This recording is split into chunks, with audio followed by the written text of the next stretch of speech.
होने वाला है परमाणु युद्ध, क्योंकि रूस की न्यूक्लियर वॉर की धमकी के बाद उस पर लग रहे हैं बेहद गंभीर बड़े आरोप।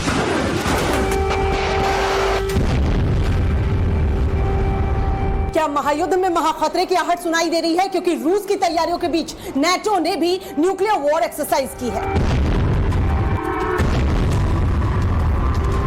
आखिरी दौर की इस जंग में अब क्या तबाही की ऐसी तस्वीर दिखने वाली है जिसे देखकर कलेजा कांप जाए।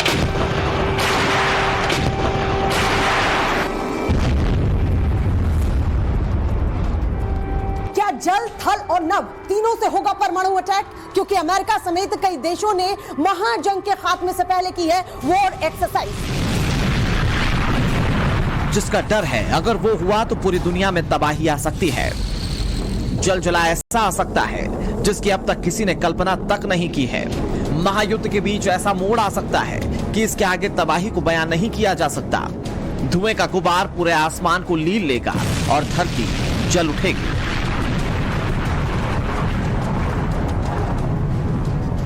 पूरी दुनिया में तबाही का ऐसा ही खतरनाक ट्रेलर दिख सकता है, क्योंकि रूस यूक्रेन युद्ध के बीच जारी महायुद्ध में महाखतरे की आहट सुनाई दे रही है और कहा जा रहा है कि अब जंग आखिरी दौर में है। ऐसे में न्यूक्लियर वॉर का खतरा और बढ़ गया है।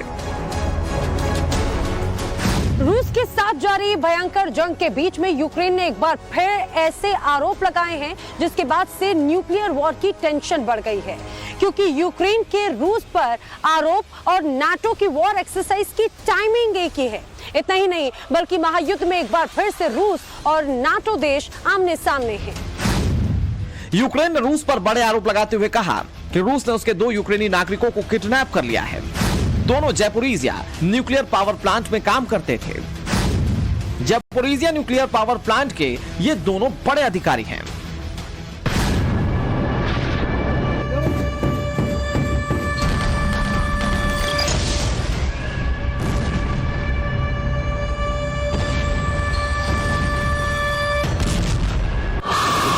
यूक्रेन का आरोप है कि इन अधिकारियों की किडनैपिंग के बाद यूरोप के सबसे बड़े परमाणु ऊर्जा संयंत्र की सुरक्षा को भी बड़ा खतरा है।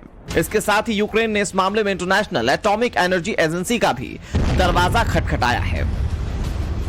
यूक्रेन के इस आरोप पर रूस का आधिकारिक बयान आना अभी बाकी है, लेकिन उसके पहले ही कयासों का दौर तेज हो चुका है।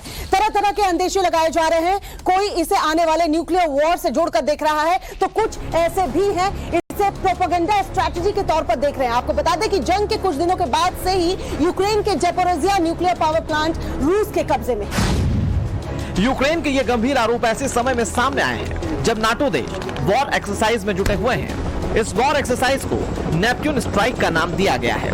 नाटो पश्चिमी यूरोप में परमाणु हमले को रोकने का जोरदार एक्सरसाइज कर रहे हैं। 30 देशों के संगठन नाटो के 10 देश इस एक्सरसाइज में हिस्सा ले रहे हैं। इस वॉर एक्सरसाइज में अमेरिका, इटली, रोमानिया और पोलैंड जैसे देश हिस्सा ले रहे हैं। वॉर एक्सरसाइज का मकसद नाटो देशों के बीच कम्युनिकेशन स्किल्स और कमांड को और बढ़ावा देना है, ताकि न्यूक्लियर वॉर के बीच नाटो देश मिलकर रूस का मुकाबला कर सकें। नाटो के इस स्पेशल वॉर एक्सरसाइज में अमेरिका के B-52 लॉन्ग रेंज के बॉम्ब और कुल 60 एयरक्राफ्ट शामिल हो रहे हैं।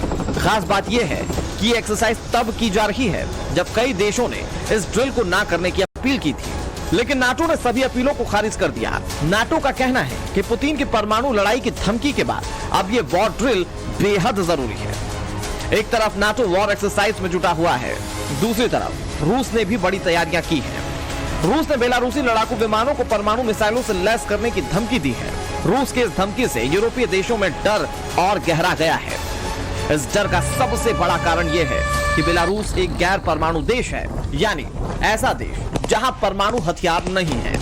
ऐसे में बेलारूस के पास परमाणु हथियार आने से यूरोप का शक्ति संतुलन बिगड़ सकता है। माना जा रहा है कि रूसी राष्ट्रपति व्लादिमीर पुतिन रूस यूक्रेन युद्ध में अब बेलारूस को शामिल करने की कोशिश कर रहे हैं।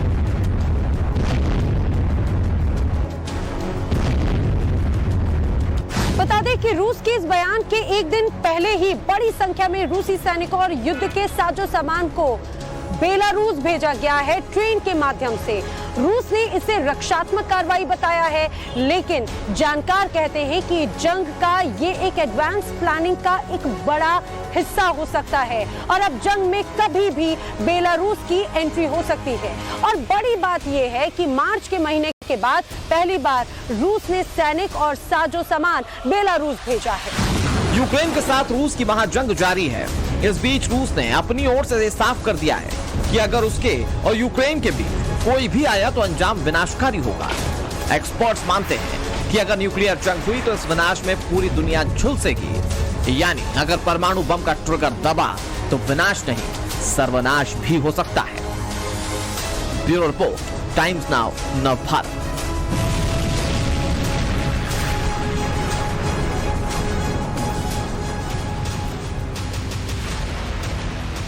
कहते हैं युद्ध में नई तकनीक विकसित होती है तो पुरानी टेक्नोलॉजी की परीक्षा का भी वक्त युद्ध ही होता है। रूस और यूक्रेन महायुद्ध में वही परीक्षा हो रही है और इस परीक्षा में उसे सफल माना जा रहा है जो दुश्मन को धूल चटा दे रहा है। पुतिन ने महायुद्ध की इस परीक्षा में अपने TOR मिसाइल सिस्टम को सबसे कामयाब माना, क्योंकि रूस का ये मिसाइल सिस्टम न सिर्फ यूक्रेनी दुश्मनों पर प्रहार कर रहा है बल्कि यूक्रेन की तरफ से हो रहे हर वॉर को भी पूरी तरह से रोकने के लिए कामयाब भी हुआ है। साथ ही टोर मिसाइल सिस्टम से जुड़ी है युद्ध की अभी तक की सबसे बड़ी खबर। वो खबर क्या है वो हम आपको बताएंगे।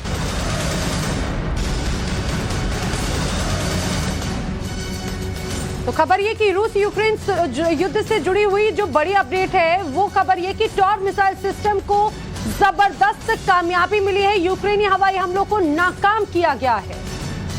टोर के चौतरफा हमलों से यूक्रेन सहम चुका है। सबसे उन्नत तकनीक से लैस है टोर और इसी के माध्यम से रशिया लगातार हमले कर रहा है। यूक्रेन में अब तक तबाही की काफी ज्यादा तस्वीरें सामने आ चुकी हैं और इसी से यूक्रेन बेहद परेशान है।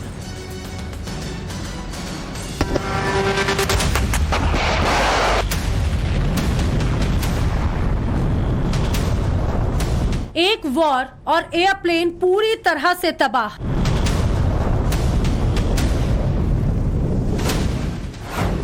हमला ऐसा कि क्रूज मिसाइल भी काम ना आए।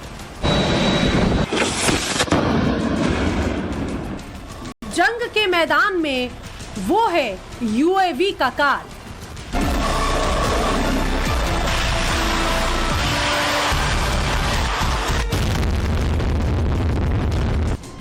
जंगी हेलीकॉप्टर भी उसके मार से बच नहीं पाते।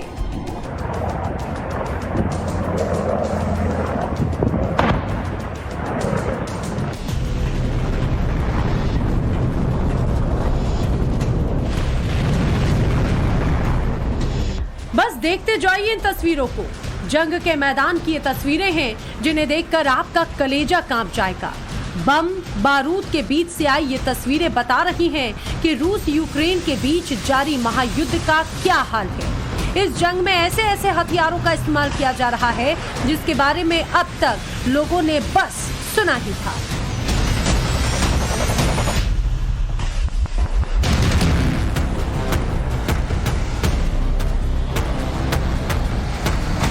जंग के मैदान में एक तरफ रूस के हथियार आग बरसाने में जुटे हैं, वहीं दूसरी ओर नेटो से मिले हथियारों के दम पर यूक्रेन भी तबाही मचाने में पीछे नहीं है। 230 से भी ज्यादा दिनों से जारी महायुद्ध में दोनों ओर से ताबड़तोड़ लड़ाई जारी है। यूक्रेन के इन्हीं हमलों से बचने के लिए रूस ने एंटी एयरक्राफ्ट मिसाइल सिस्टम टोर को भी मैदान में उतार दिया है। टोर दुश्मन की तबाही का दूसरा नाम है। जंग में ये दुश्मनों के हथियार पर काल बनकर टूटता है, फिर चाहे वो क्रूज मिसाइल हो या फिर लड़ाकू विमान। चंद सेकंड में ही ये सबको खाक कर देने का मादा रखता है। तभी तो रूस जैसा देश इसका भरपूर इस्तेमाल करता है।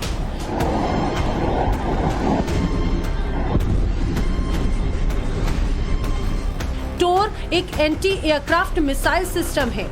इस मिसाइल सिस्टम की एक एक खासियत से हम आपको रूबरू कराएंगे। आपको बताएंगे कि क्यों इसे दुश्मनों का काल कहा जाता है। लेकिन उसके पहले जरा इस तस्वीर को देखिए। जंग के मैदान से एंटी एयरक्राफ्ट मिसाइल टोर की ये सबसे लेटेस्ट तस्वीर है। इस तस्वीर को रूस के रक्षा मंत्रालय ने जारी किया है।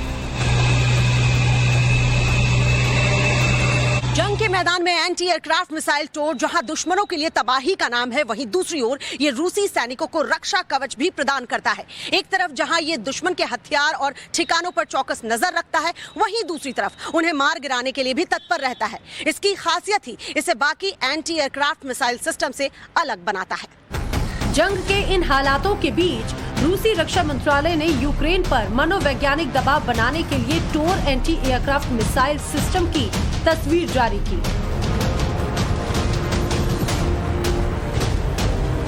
इसकी सबसे बड़ी खासियत यह है कि ये एक साथ 4 अलग-अलग टारगेट पर हमला कर सकता है, यानी एक ही समय में ये 4 अलग-अलग लोकेशन और हथियारों पर वार करने में सक्षम है।